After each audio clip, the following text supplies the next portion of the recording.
how these usually go. And we're going to ping pong between me chatting with Esmé here and then do some audience questions and go back and forth. And so get your questions ready if you have any for Esmé. Sounds good. Yeah. So I feel like we should start at the beginning. And you, Roz, or not you, Roz. It's only a TV show. Roz is one of the rare characters who was not in the books originally. And on top of that, she's a rare character who was there from the beginning in the pilot. So can you tell me the story of filming that pilot and that experience for you coming into the show at first? Sure. So when I was cast in the show, it was sort of a pilot stage. They didn't know if it was going to become a full show or not at that point. And I was cast for this role. I was originally called the Red-Headed Whore. I didn't have a name at that point. Wow. Yeah. And I was only meant to do this one scene with Tyrion's character. So they shot it as a pilot. It was fantastic. I had a great time. And then they picked it up and they got greenlit for the whole season. Well, don't know if at that point they greenlit it for 7 seasons or what. I don't know. Either way, they were like, let's do it. And they reshot the entire pilot with the exception of my scene with Peter. So that little bit interesting nugget of information, that scene is the only original scene. I think there's like some wide shots from the banquet scene or something that are also from the original, but everything else they reshot and they just kept that scene with Peter because they liked it. Apparently we did a good job. And then from there they got greenlit series, and then they asked would I come back and do another scene, and then they just kept on writing. I got a name. That's very nice of you. I think it was actually George who suggested you might want to give her a name now. And yeah, it just went from there. Yeah. So you just mentioned George. Did you guys have conversations about your character, given that, like I said, it's one of the few that he hadn't written, but you sort of, Roz became an amalgamation of a couple different other characters in the show. I don't know if me and George ever explicitly discussed who Roz was going to be. We've met on a number of occasions and he's sort of expressed gratitude, I suppose, for what I went on to do with her. And yes, it was him who suggested that I have a name. But good for George. Yeah, good for George. But I don't know how. I know that he does write one episode per season. I'm sure you guys can totally correct me on this because you probably know way more than I do. So I think he does. 5 was the last one, or 4 was the last one. Anyways, 4 was the last. Season 4 was the last time that he wrote. Oh, really? He's not. Oh, I didn't know that. Yeah. Okay. But I guess, they have, the writers, pretty much do their own thing within, certain confines.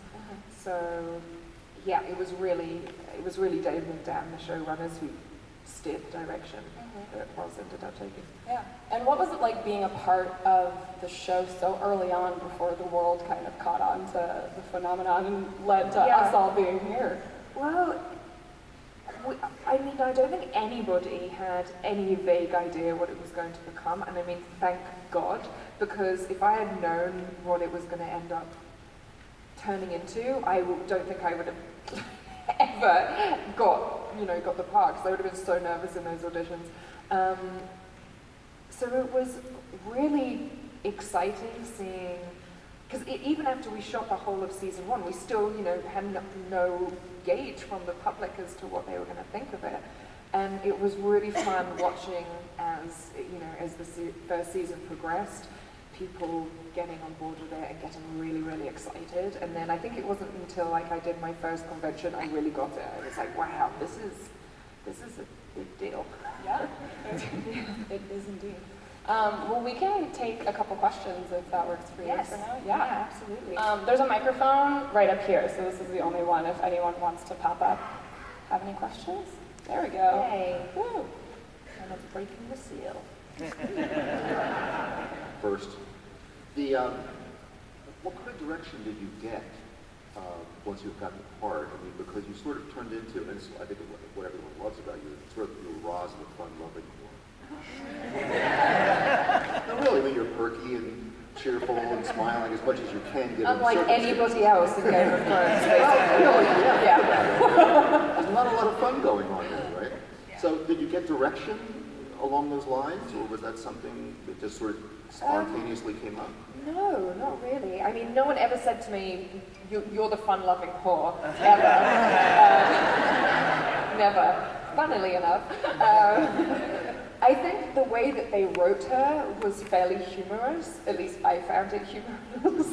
And I think maybe it was sort of 6 of one, half a dozen of the other, that I am naturally kind of fun-loving person, and they would write these kind of like little quibs, you know, in the scenes with Roz, where she was kind of making little jokes or digs. And so for me, it was just sort of a natural process that happened, that she became this almost light relief. Not always, because she does have some very dark scenes, but I think actually it was interesting, because I didn't even realize it at the time. I wasn't like, oh, you know, this is like the only light scene in this whole episode. But then looking back at it, I was like, oh, she probably, you know, did bring some humor to what could otherwise be, at times, a very depressing show. We're all devastated by your demise. Yeah. Thank you for the question. Hello. Hello. So, when Ross first started out, she was basically just this regular prostitute up in the north, and when she traveled down south, were you excited to see that she kind of went from that no one knew prostitute to like the head hoe of Peter Baelish? Yes! I was like, I'm gonna be the head hoe! The red-headed head hoe. Yeah!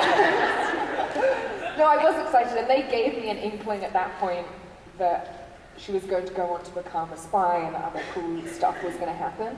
So I was very excited, because I think I would have been a bit depressed if I got left behind in Winterfell while everyone else went off to have fun elsewhere. But I didn't, you know, David and Dan were always like fairly close-lipped about what was going to happen, and I don't know if it's because they didn't know or just that they weren't going to tell me. They certainly didn't give me much information about my grisly end. But yeah, it was exciting, because I knew that at that stage the whole storyline was going to open up to something a lot more exciting. Thank you. Thank you. Hi. So Ross had a lot of various lovers on the show. I was wondering who your favorite lover was. Oh, God! What kind of question is that? I love all of my lovers. You mean in terms of which actor I enjoyed working with, or just... Whatever you want to go with.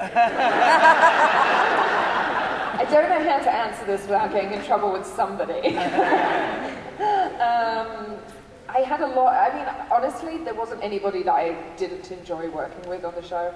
It has to be said that me and Alfie Allen, who plays Theon, we got on as friends very, very well, so I felt that those scenes that we did together, there was good chemistry, and they were, the fact that we got on so well as friends made what could otherwise have been a really awkward scene to film feel kind of funny. But I enjoyed working with Peter Dinklage, obviously, so much. I mean, he's incredibly talented. And, you know, that first scene that I did with him, he was so sweet and real gentleman, and just an absolute pleasure to work with. At no point did I feel awkward or weird, which, given the circumstances, I could have. So I would find it difficult to say. You can like them all, that's okay. Okay, good. For Alfie, I mean, because you brought up Alfie, Yes. What has it been like for you watching his growth on the show since you left? Because he's had one of the most incredible and sometimes underrated. And I think he's completely underrated, and the fact that he has never received an Emmy nomination really rubs me up the wrong way. So, like, the powers that be really need to do something about that. It's been phenomenal watching him, not just as his character, which has gone through an amazing story arc, is just so brutal. Alfie has brought such subtlety and beauty to the way that he's portrayed that, and it could be very easy to create almost like a caricature, I want to say stereotype, because I don't know if there is a stereotype for somebody who's been castrated, but you know, it could be very easy for it to become almost like a mockery, and especially now that he's sort of back to being Theon, but he's kind of still Reek, and he's this very damaged individual trying to re-find his place in the world. It's amazing, those subtle shades that he still brings to it. I just think it's amazing. I've loved watching every minute of him on screen, and I hope that he goes on to do many more wonderful things. He's very talented. It's fantastic. Yeah. You can ask a question outside. I wanted to ask about a scene you had with Aidan Gillen. This is after King Robert's bastards have been killed, and Roz is taking that emotionally very hard, and he has this really threatening speech where he talks about bad investments. And I just wondered, like, emotionally, that was so on point. How many takes do you do with a scene like that? How technically do you keep the emotion going when you do it multiple times? That's a good question. That scene was very brutal to film because of how many takes we did. On Game of Thrones, we were incredibly lucky to have a lot of time for filming. So TV, on average, you might shoot like 5 or 6 pages of dialogue of script a day. On Game of Thrones, it's probably like 2 pages. So you have like this luxury to like really take your time. That's why it looks so good, because it's basically shot like a feature film. It shoots slowly. You like have loads of time to develop the scene, to really get into it. But it's difficult when you're doing a scene like that because you're basically in floods of tears for the entire day. I mean, in terms of preparation, it's kind of difficult to describe, but I think most actors have,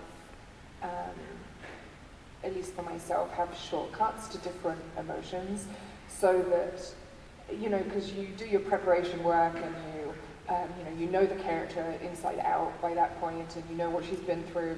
So you've got the mental preparation of what am I doing in the scene, how I might feel about it, and then I, for myself, have certain shortcuts that if I know I need to get to a certain emotional place, I have a way of going there, which also means that I can come out of it quite quickly.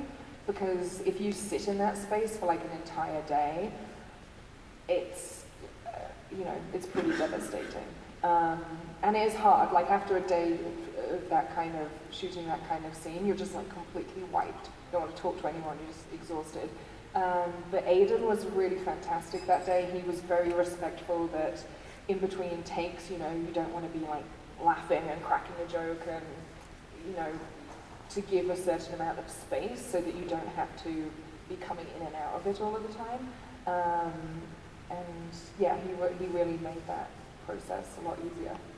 I hope that kind of answers your question. Yes, it does. It's kind of difficult to describe your process as an actor sometimes, I think, because it's sort of like an organic thing, and it's trying to, I guess it's like asking a singer how they sing. You don't really know, you just kind of do it.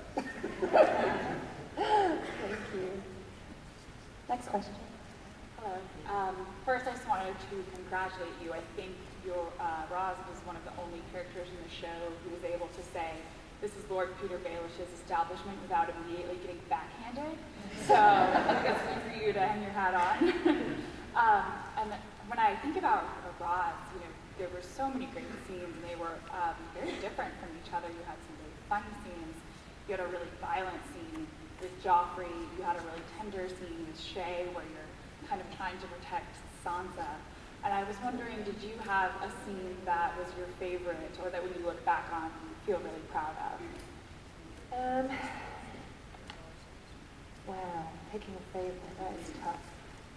Like most memorable, I think. Like, is there something that sticks out when you look back at your time? I think possibly shooting, there was a scene with Alfie that we shot in season 1, the sex scene, there's no other way to describe it, that we have. And I think that was memorable because that was really one of my first experiences on set of having this feeling of flying, like you do a take, and then afterwards I'm like, I have no idea what I just did. Was that good? Was that bad? Was that indifferent? And now I've learned that when that happens to me, it's good, because I'm not thinking anymore, I'm not like processing, it's just happening. And I look back and I watch that scene and I'm like, yeah, I did good in that scene. I'm quite happy with that. And I'm like, yeah, starving myself for several weeks, like, paid off, I look okay. Which is a pretty hard thing to say when you're watching a scene like that of yourself. And I think the one actually that you brought up with Shay, that was actually the last scene that I ever filmed on Game of Thrones, even though it was at the beginning of season 3, it was the last scene I ever filmed, and it was just such an amazing day. We started working as the sun was coming up, and it shoots in Dubrovnik in Croatia, which is absolutely stunning, and everything you see in that scene, with the exception of the ships in the distance, is real, so that's how it's just that beautiful.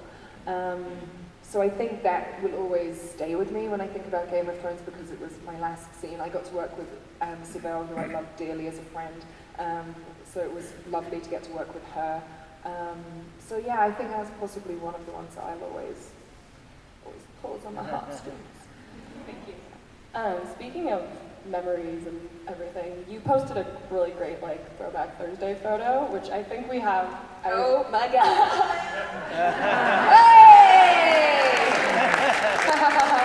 Can you tell me the story behind this amazing selfie? Firstly, HBO would kill me, probably, if they ever, who cares, whatever, they already killed me, I'm already dead. So this was shooting, what scene was this? Oh, so this was the scene after Cersei has me kidnapped because she thinks that I'm Shay, and so the guards have beaten me up and I've got all cuts and stuff on me. And we were shooting in Belfast in the studios, and they have all of these, preset rooms, and one of them is the throne room. And so I was just going to craft services to get myself a cup of tea, and I was like, it's the throne room. Anyone around? I don't think so. So I just basically legged it to the throne, sat down, did quick selfie, ran back out again. Nobody noticed, none the wiser. And I totally forgot about it. And then I found it in my phone not that long ago, and I was like, wow, what do you know? That would be a good Throwback Thursday. So there it is. It's a bit out of focus, it's a bit grainy because it was dark. I wasn't about to spend time trying to light it. But yeah, that's me on the actual Iron Throne. Yeah. Thank you. It's where I belong, darling. I guess we can take that down now, although... Yes, please. Next question. Okay, and see, that's why they love you. That's how we love Ross. One of the great things about Game of Thrones is the hair and the costumes, and everyone loves it so much. And of course, we've all heard about Daenerys' hair and how it takes so much time and effort. But I want to talk about yours and the costume that you were wearing, particularly in the first and the second seasons. How did you deal with the nudity on set? Obviously, you're an actress, you're used to this, but the costume is very little. I'll probably wad it up and hold it in one hand, that kind of thing, in the hair. So the first time I got to wear a costume, I was so excited. So in the original scene, you might remember I had a belt. The first scene. I don't know why I had. So actually, I started out. I do. So I started out with a belt, and then they had some sheer material kind of draped around me, and then. Various times they'd be like, okay, we need to get approval from the producers for your costume. So they'd send a picture of, there's too much. They need to take this bit off. So they'd take a bit off, and I'm like, okay. They'd take a bit off, and then I was in a belt and a little bit of material kind of around the belt. And then they were like, oh no, the material's too much. So they'd take away the material. So I'm just left in a belt. Which to this day I'm a little bit okay, why do I have a belt on? Okay, never mind. So when I first got a call to go into costume, I was like, yay! And I literally walked in, I was like, hello, here I am. I'm so excited. And the costumes are amazing. So the costume that I wore, the first costume I wore, which was when I was on the back of the turnip cart going to King's Landing. Was that? Yeah, that was the first costume I wore. Is actually, let me get this right, it's a Lady of Winterfell's, a standard Lady of Winterfell dress, but they turned it backwards.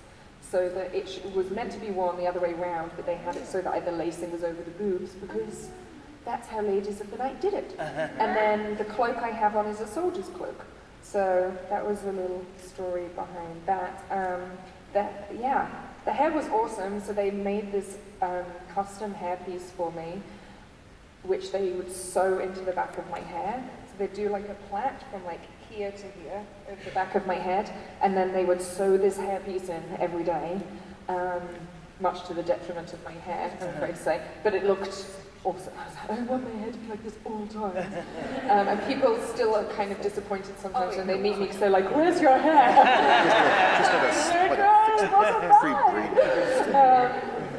So, yes, did that answer your question? Yes, it did. Okay, Thank good. you very much. Good, thank you. But I'm still jealous of everyone else on the show, can I point out that it's like totally not fair. I mean, look at Cersei. She always looks so cool. And Daenerys' hair, and I'm like, come on, guys. But I was I would love to talk about the untimely end of poor Roz. I know. She got caught up in Littlefinger and Varys's games. And it's interesting because I think she has one of the most brutal deaths, but it actually happened off screen. So how did you first learn, first of all, about the characters? So I was getting the scripts through, no, I didn't get any scripts through, that was a weird thing. So I knew roughly how many episodes I was doing for season 3, and they hadn't sent me any scripts, and it was getting closer and closer to the dates that I was filming, and I'm like, why are they not sending me scripts? This is really weird. I was like, oh, well, maybe they're behind them, and I was like, no, I don't know, something doesn't add up. And then I got an email from David and Dan, the showrunners, I'm sure you guys all know who they are. I got an email from their assistant saying, David and Dan want to have a conference call with you. And I was like, yeah, this can't be good. It's never good when you get a conference call from the show, because when you're already on a show, you're either like getting fired or you're dying or something bad's happening. So they call me up and they're like chit-chatting, like, how's LA, how's the weather, how you doing, are you enjoying it out there? You guys did not phone me all the way from Belfast on conference call to just chit-chat. So I was like, guys, what's wrong? They're like, well, you know, we've loved having you on the show, blah, blah, blah, blah. And I was like, you're just, it was like an awkward breakup conversation. I was like, you guys are killing me, aren't you? They're like, yes. But then, they didn't, audacity, they didn't have the guts to tell me, oh, this is how you're going to die. They were like, oh, we're so sorry, you have to die, we're so sorry, it's been such a torture working, and blah, blah, blah, blah, blah. Bye. And then I'm like, oh, okay. So I have visions of like me coughing blood into a white handkerchief, dying like a beautiful dramatic death. I've always dreamt of dying like this, by the way. My mum actually once did have tuberculosis, and she says it's not that glamorous at all. But there you go. I got a consumption dog. So they send me the script, and I read the script, and I'm like, God damn! I'm like, that's not okay. I was like, this is not cool. Of all the people to kill me, and I don't even get to die on screen. I'm already dead. I'm like, this sucks. So I get on set that day, and they just show this like really long panning scene where they pan across, and you see Joffrey with the crossbow, and then you see me hanging there. So a couple of times I'd be like, they're like, cut, Esmé, you're dead. But please, they're like, no, you're dead. So I was bummed I didn't actually get to die. But now when I look back to it, I'm like, oh, it looks so cool, which I know I shouldn't say, and I'm probably going to get butchered by like a bunch of feminists for saying that I look cool being almost naked and filled with arrows, but I think it looks like a Saint Sebastian painting. I think it's very artistic, darling. Well, speaking of that, I also have... Hanging up in my bedroom. I have a big poster of it hanging up in my bedroom. So is that a bit weird? That might be considered a bit weird. I think it's great. Okay. I embrace it. Yeah, so what was it like for you seeing the artistic rendering of your... It was awesome. own I still look at it character's and I'm like, ooh, she looked fine, Dad. It was amazing. I can't remember the name. Does anyone remember the name? Robert Ball. Robert Ball? Yeah, the artist. I mean, amazing. he did such incredible work, and I really loved the idea of this, and I honestly did not think that I was going to get one. So, well, no, because so many people died. I was like, surely little old me is not going to get a drawing. And then I saw this and I was like, yes, this is how I shall be remembered. And I love that it's paired with one of the most iconic lines in the whole series. And so it's great that despite you not getting the on-screen moment, it lives on through its... Why, thank you. It is some consolation. Of course. All right, we can take down Sad Rose now, too. Thank you. Yeah, great. Do we have any other questions? I know people stopped lining up at the mic, but feel free to keep popping up as they occur to you. Somebody's popping, I see one. There we go. Right. There we go. I guess as they make their way. Okay, hello. Hello.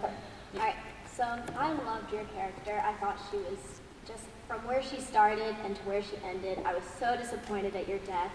And I just wanted to know, maybe, if you had an idea of, if your character hadn't died, what do you think she would have been doing? Do you think she still would have been helping Peter Baelish? Do you think she would have helped Sansa? Or just like a general idea of where maybe you wanted your character to go if they didn't die?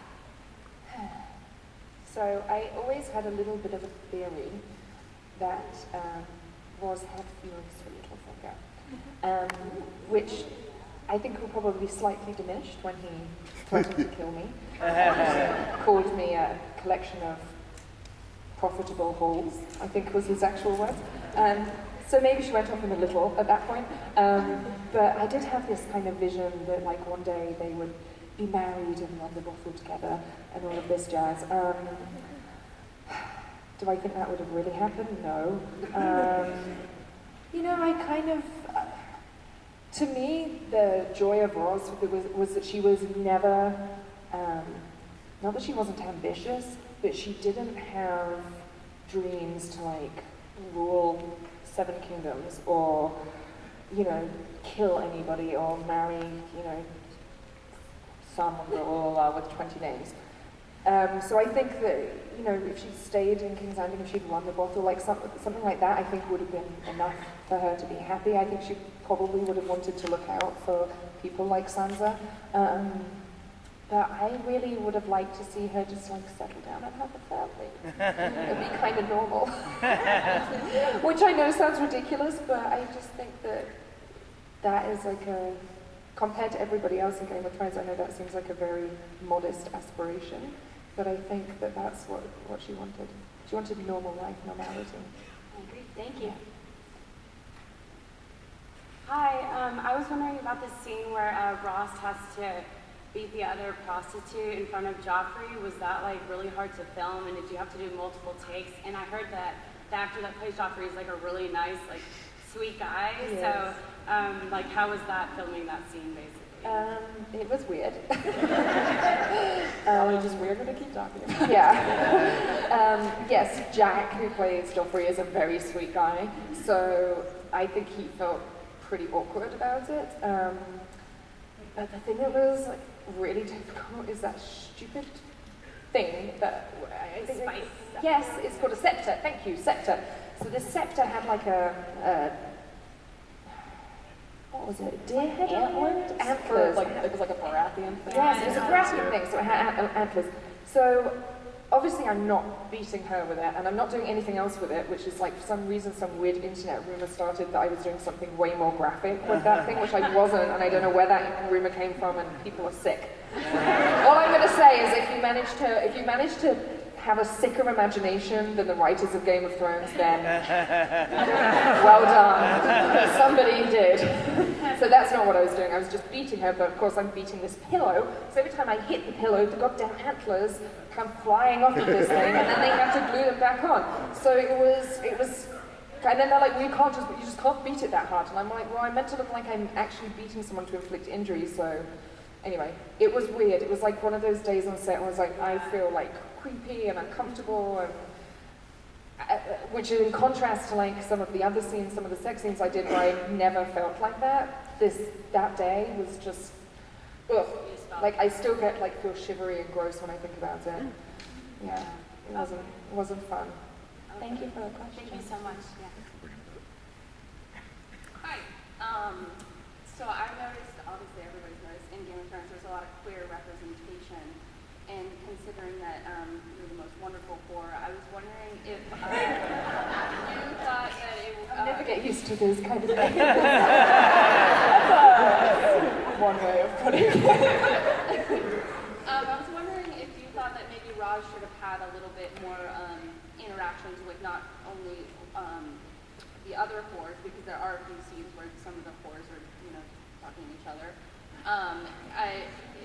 I just want to know if you think she should have had more interactions with women as well, because she clearly had a lot of interactions with different men.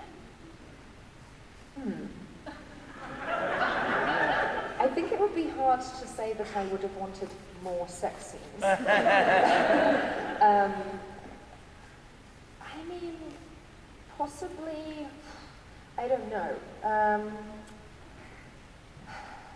Did someone just bring up that, you have the great scene where you spoke with, Shay, and, Right. you were describing that. So I have a lot, and I have another scene with Daisy, who's, I think, in the scene where they come in, they kill the Baratheon baby, or what they think is the Baratheon baby, the baby with the black hair. I have this whole scene with Daisy, who's one of the other prostitutes, where I'm explaining, the lay of the land to her. So I think I have a fair share of scenes with women, but if you mean intimate scenes with women, do I think I should have had more? I don't know. What's that? Do you think maybe your character should have had more, just because she was, the main whore, as well as one of the important characters in the first seasons, just because they do show so many scenes with, the male prostitutes having sex with men. So, I'm just thinking maybe your character could have branched out in that direction. I mean, honestly, I've never thought of it before, but possibly, yes. I mean, she could have had, I'm trying to think of someone nice she could have had a scene with. I'm like, who would I pick? Yeah, Shay, obviously. Shay, well, yeah. Yes, okay, so I guess that answers everyone's question. That's what you're pushing me towards. I'm like, well, why didn't you just say? Be more direct about that. Thank you for the question. I wanted to just quickly pivot to, I know you still watch the show really actively, and you post about it sometimes. What has that been like for you, getting to experience it as a fan? It's fun, because I don't have to worry that my scene's coming up any minute now to hide behind the sofa out of embarrassment, because it's always awkward to watch it. I know some actors who don't watch themselves at all. I do. I don't particularly enjoy doing it in front of other people. I'm better doing it by myself. That sounds really funny.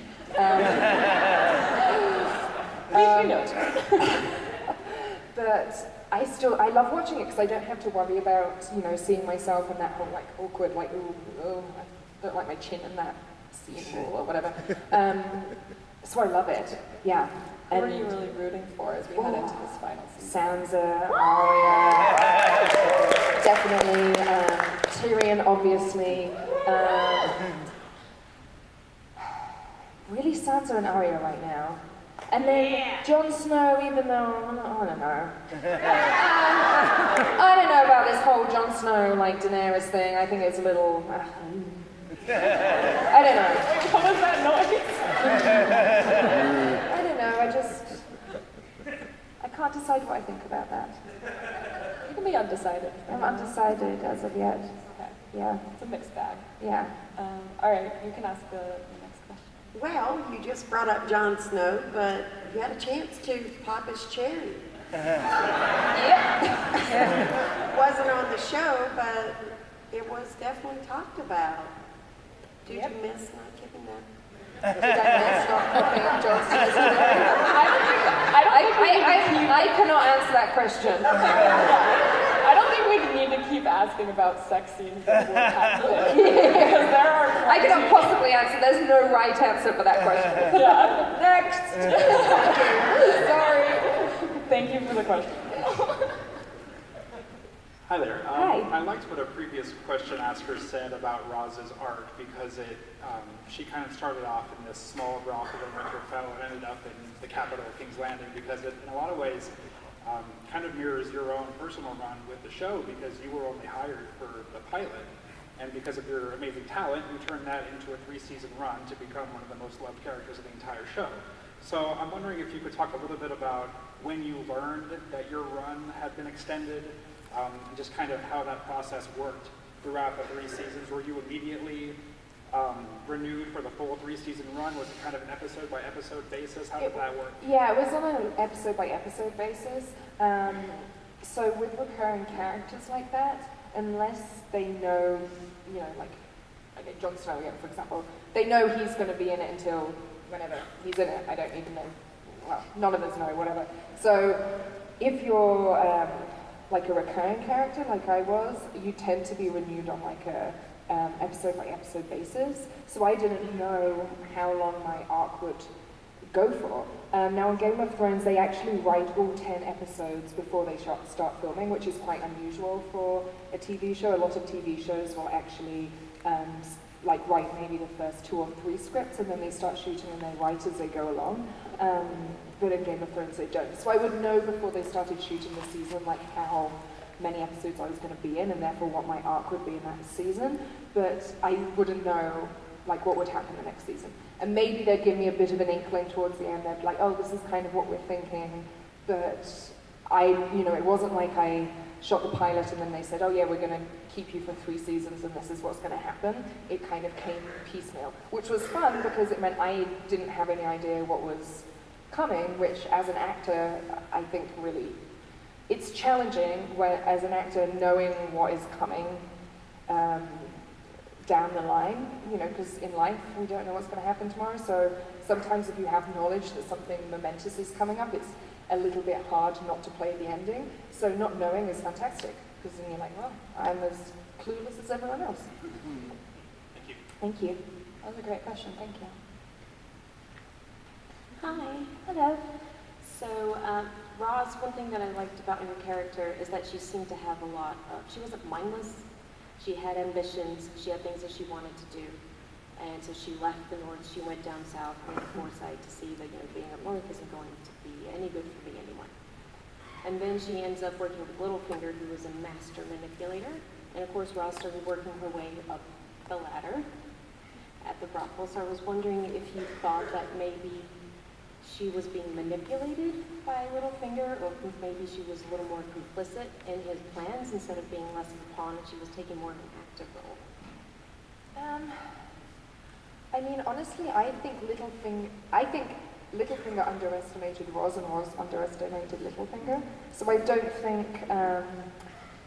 he was necessarily manipulating her so much. I think he was just using her for his own gains, like he would use any of the women in his brothel. And I think, that whole scene where he basically puts her in her place after she gets upset about the baby being murdered, I think that's very much him saying to her, you're nothing special to me. You're just another, commodity. And if you don't behave in the way that I need you to behave and you don't make me money, then you're a goner, basically. So I think she massively underestimated him when she started spying for Varys and somehow thought that he wouldn't find out. So, does that answer your question? Kind of? Yes, okay, good. And it fits, I think what happened with Roz fits with, Cersei's iconic line, when you play the Game of Thrones, you win or you die. And you mentioned, Roz had very minimal ambitions. She wasn't trying to attain the throne, but she started to kind of insert herself into the game, and it wound up being kind of to her detriment. Right, because I don't think she, even as a very smart girl, I don't think she could possibly realize how high the stakes were, or that she was really getting into something that was, she was totally out of her depth. I mean, I think everyone's kind of out of their depth, except maybe Littlefinger until he, and even he was out of his depth. Yeah, so, what was that? What was your reaction to seeing his demise? So here's the funny thing, I'd completely forgotten about it. So I kind of lose track because so many people die. I have to sometimes, I was doing an interview earlier and I was trying to remember. I was like, God damn it, who's alive and who's dead? And they were asking me a question about who do you think will end up on the Iron Throne, and I was like, well, I hope it won't be Littlefinger, but it might be, and I really hope it isn't. And they're like, well, it can't be Littlefinger because he's dead. I was like, oh, that's right. And I had all of the joy came flooding back, and I had the reaction I had when I watched it. I was like, yay! He's dead, he's dead. And I was, oh, it was great. And I loved that Arya did it, and it was just so like, yeah. I was like dancing around and singing, and I was like, he's dead, he's dead. It was awesome. Totally awesome. I mean, I will miss him on the show because Aidan is such an amazing talent, and it was so much fun watching his lying, scheming little ratness. But yeah, that's awesome. We can do one more question, I think. Thank you. Sorry. There was the scene where Roz was arrested by Cersei because she thought that Roz was Tyrion's girlfriend. In that scene, Roz didn't kind of went along with it and never said, well, hey, it's not me, you're looking for Shay. And then there was a scene where you were leaving and you said, don't forget me, my lord. What was her thought at that time? What was going through her head? And was she confident that Tyrion would not forget her? Yes, because I think that Roz and Tyrion had developed this bond quite early on. He'd given her the gold medallion, and I think it's fairly, Tyrion's an outcast, and Roz is an outcast too in that world, in that society. So I think when they mumbling on about how she's his girlfriend, or she's going along with it, she's like, keep my mouth shut here, I'm not going to stick my head above the parapet and pipe up, oh no, that's not me. Just like, yeah, whatever, like keep going and keep quiet. So I think she does trust that he will help her out because, they're bonded in that way. And I think it's pretty difficult when Tyrion says something like that to you to not believe him, because he is such a genuine, there's nothing false about him. He's not a bullshitter. So I think she did believe it, and it's kind of sad that he couldn't come to her rescue. Wouldn't that have been nice if Joffrey had been firing them at me, and Tyrion had burst in and been like, you put down that gun, that crossbow, young man. I want all of the deleted scenes of yes, all the alternative versions. It would have been great. Very naughty boy. Okay, last thing that I really want to hear from you. I want you to fire off on your biggest prediction for what you think is coming. Or what you really want to see, even if you aren't sure what happened. I really want to see. Okay, well, a prediction is I think Daenerys is going to have a baby with Jon Snow. Obviously, because, it's in TV world, and in TV world you have sex once, it means you're pregnant. We all know that. So we still feel about that. Yeah, and I still feel about it. So I think that will probably happen, even though it's kind of weird and incestuous. What else do I think is going to happen? I don't know. I think the Ice Dragon is going to go down to King's Landing and burn it. Do you burn it? Do you icicle it? What do you do? You freeze it? Blue fire? Yeah. I mean, what happens when do you burn? Do you crumble? Can anyone answer this? Somebody out there has to know. Well, the wall went down. If you put something really cold on your hand, it still burns. It's a burning sensation. Right, but it doesn't go up in flames and end up in ash. So what happens? It just gets the wall kind of melts. He took down the freezer wall. burnt. Yeah. Okay, so I think that King's Landing is going to end up freezer burnt, most likely. I think that Tyrion's somehow going to come to the rescue of all of it, as always. I think Uncle Benjen is suddenly going to appear on his horse again, and it's going to be equally funny. And I don't know, Sansa's going to do something amazing. That much I can say for sure. That Sansa's going to do something cool and amazing. I love it. And I'm going to come back from the dead. No, just kidding. Just kidding. You're fantastic. All right, well, unfortunately,